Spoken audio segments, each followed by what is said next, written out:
అమీర్పేట్ లో జరిగినటువంటి దారుణమైనటువంటి అగ్ని ప్రమాదము ఆ స్థలాన్ని పరిశీలించడానికి రావడం జరిగింది. ఇది ఈ బిల్డింగ్ లో ఉన్నటువంటి షాపుల యొక్క యజమానులందరితో కూడా మాట్లాడుతూ ఉన్నాం. సడన్ గా అనుకోకుండా జరిగినటువంటి ప్రమాదం కాదు.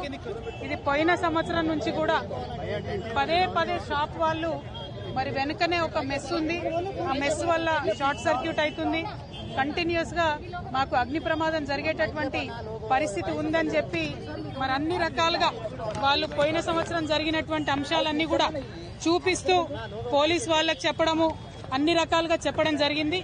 అయినప్పటికీ కూడా స్థానికంగా ఉన్నటువంటి మరి అధికారుల యొక్క నిర్లక్ష్యం, ఇది పోయిన సంవత్సరం జరిగినటువంటి లాస్ట్ మంత్ 3 months లో జరిగినటువంటి అంశాలను కూడా వారు చూపించడం జరిగింది.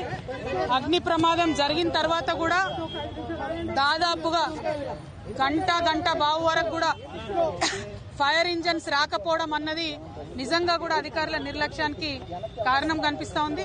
వచ్చిన తర్వాత సిబ్బంది చాలా ప్రయత్నం చేసిండ్రు, 3-4 గంటలు ప్రయత్నం చేసి మంటలు అదుపులోకి తీసుకొచ్చినటువంటి మాట వాస్తవం. కానీ ఈ స్థలానికి చేరుకోవడానికే గంట బావు కావడంతో చాలా తీవ్రమైనటువంటి ఆస్తి నష్టం జరిగిందని చెప్పి మేము భావిస్తా ఉన్నాం. యావత్ తెలంగాణలో కూడా గత సంవత్సరంతో పోల్చుకుంటే మరి ఈ సంవత్సరం ఎండలు ఎక్కువ ఉండడంతో దాదాపుగా 33% అగ్ని ప్రమాదాలు ఎక్కువ అవుతున్నాయని వాతావరణ శాఖ వాళ్ళు చెప్తున్నారు.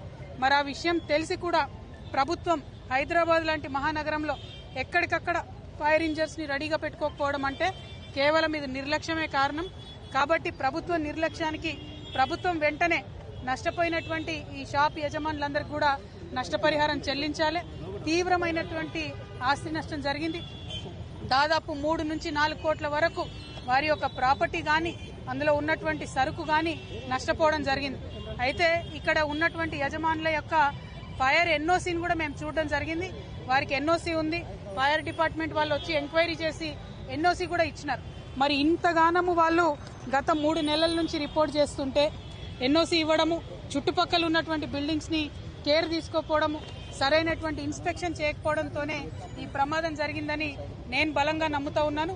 మరి పొద్దునే హైడ్రా అధికారులు కూడా వచ్చి చూసి వెళ్ళినారని చెప్తున్నారు. వారు కూడా ఇంకా సీరియస్ గా ఎంక్వైరీ చేయాలి. హైదరాబాద్ మొత్తం మీద ఇప్పటికే అనేక ప్రమాదాలు జరిగినాయి, చాలా వాటిని నివారించగలిగినారు.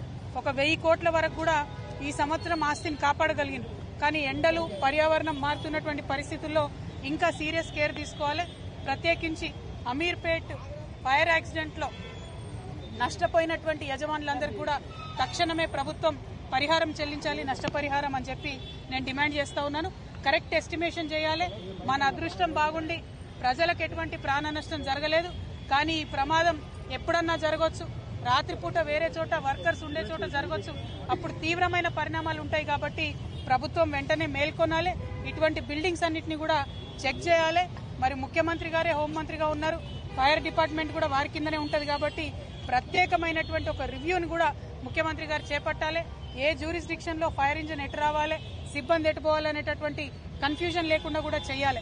ఎందుకంటే ఇక్కడ యాక్సిడెంట్ అయితే అమీర్పేట్ వాళ్ళు వస్తున్నారా, ఎస్ఆర్ నగర్ వాళ్ళు వస్తున్నారా, ఎర్రగడ్డ వాళ్ళు వస్తున్నారా అని జ్యూరిస్డిక్షన్ తెలియనటువంటి పరిస్థితి ఉంది. కాబట్టి తొందరగా చేరుకోలేకపోయినారు.